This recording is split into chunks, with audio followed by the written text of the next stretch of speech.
So ito na mga boss, since na nagawa na natin yung butas dito sa header plate sa taas at sa baba, meron pa tayong mga ginawang butas din sa tubo, no? Sasarado na natin ngayon. Ayan. So sa pagsasarado, ayan, ihanda nyo muna yung mga kakailanganin yung gamit. Since na ako wala naman kasi kung helper o katulong dito, yun ang style ko. Ihanda ko muna yung kakailanganin kong gamit. Ayan, yung mga accessories nya, itong gasket, yung silicone, yung open wrench na digis. Ayan, humiram na ako ng mabilis ang pagkakabit. Tsaka itong mga tornilyo, ayan, inaayos ko na rin mga boss. Sineperate ko na rin ng salpak na lang ako ng salpak. Of course yan ang sasalpak natin, yung upper tank. Pero nasa inyo kung lower tank o upper ang gusto nyo unahin, wala namang problema doon. So ang gagawin natin dito, applyan natin ng silicone to, tapos ilalagay natin tong paper gasket, tapos ito lalagyan din natin ng silicone, tsaka natin ilalagay. Yan, okay, nasa gitna tong paper gasket, tsaka natin lalagyan ng mga po. So hindi ko na ipakikita mga boss kasi magsa-sound ako, at nang sa ganun hindi rin humaba yung ating video. So yun lang yung paraan. So ito nga pala, babasahin natin to mga boss, kasi para mag-expand siya. Matigas dahil tuyo, di ba? So pag binasayan, mag-e-expand dahil nabasa siya. Ngayon pag hinigpitan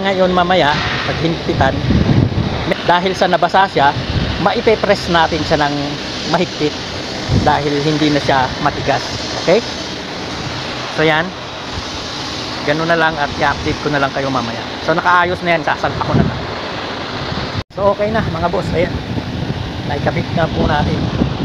Siguro nakakalating oras o kinabit yan. Nahigpitan na natin yan at okay naman. So next natin is yung lower portion naman. So ayan mga idol, yung lower part naman po ang ating kakabit ngayon. So ito na yung paper gasket nya, basahin ulit rin natin. Ayan, para mamagas siya.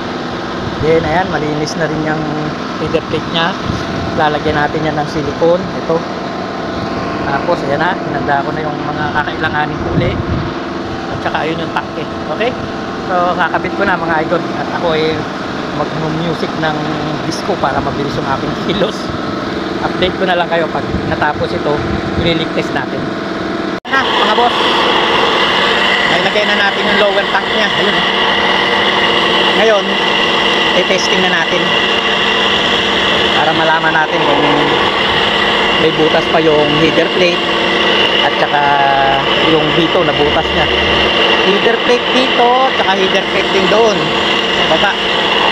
Testingin natin at the same time kung magkakabutas ba o magkakaroon ng butas yung pagkakabit natin ng tangke. Check natin.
hinugasan din yung butas. Oh.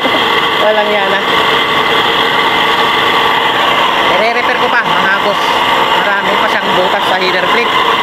Minanual ko na pero sumisingaw pa rin dito sa header plate. Sa loob okay, dito naman siya sa labas. Ay ito, makukuha rin kita. Ay bakbak mga boss. Suko ako sa leak nito, ang dami mga tubo, kaya pinakbak ko yan. Papalitan natin ang core. Dami niyang butas eh dito sa tubo. Akala ko sa header plate. Yung pala yung dikit sa malapit sa header plate na tubo, yun ang butas niya. Eh dito 4, tapos doon 6. Pag nagawa mo yun, meron na namang susulpot. Nangyayari yan kasi malutong na tong core sa init. Yan, kaya nangyayari yon. Kapag nainitan siya, yung tingga dito sa may sa may tubo, yan, sumasabog, pak, pumipitik. Kaya ang nangyayari, yung pinag-alisan ng tingga nagiging leak. Iinitan ko rito sa header plate dahil akala ko sa header plate ang leak niya. Sumasabog na yun yung pinagdugtungan ng tubo. Kasi yung tubo may dugtong yan eh, hindi naman yan buo eh.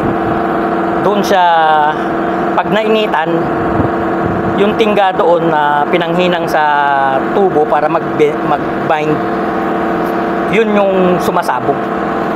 Kasi nga itong core na to is malutong. So papalitan natin to. Inisip ko order ako ng bago, pero may nakita kasi ako dito yun. Ayan o, nakita ko doon sa yard. Sinakay ko nga rito sa kariton yun. Kasize siya, kasi laki lang siya ng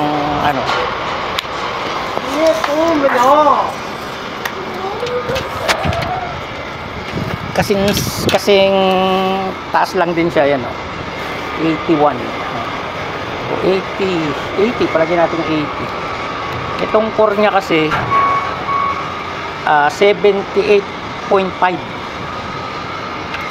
Tapos kapag kasama yung mga